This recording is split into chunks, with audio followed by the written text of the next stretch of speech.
Welcome to the Word of Truth today. Happy New Year. We've titled our message, God's Clock.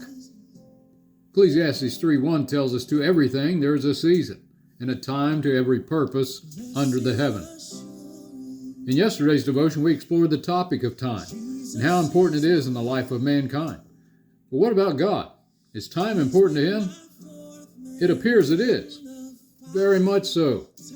Because from the book of Genesis to Revelation, we find every event that took place or is going to take place in God's plan is based on time.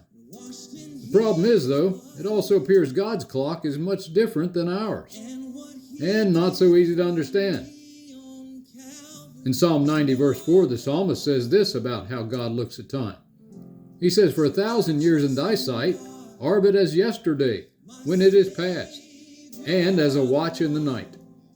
In 2 Peter 3:8, Peter said, "But beloved, be not ignorant of this one thing, that one day is with the Lord as 1,000 years, and 1,000 years as one day." And in our verse for today from Solomon's words, we see God inspired him to write, "There's a time for everything." So where does that leave us? How should we compare our time to God's time? Moses, Job, and David all said we should number, we should count, and we should measure our years and days, and then apply our hearts to wisdom, and to know how frail we really are. In other words, make the most of every day. No one, I said no one, is promised a tomorrow. Be obedient to God's commandments. Live by the teachings of Jesus Christ, and let's be wise in the choices we make. I would say that's a good recipe for having a happy, healthy, and prosperous 2026, wouldn't you?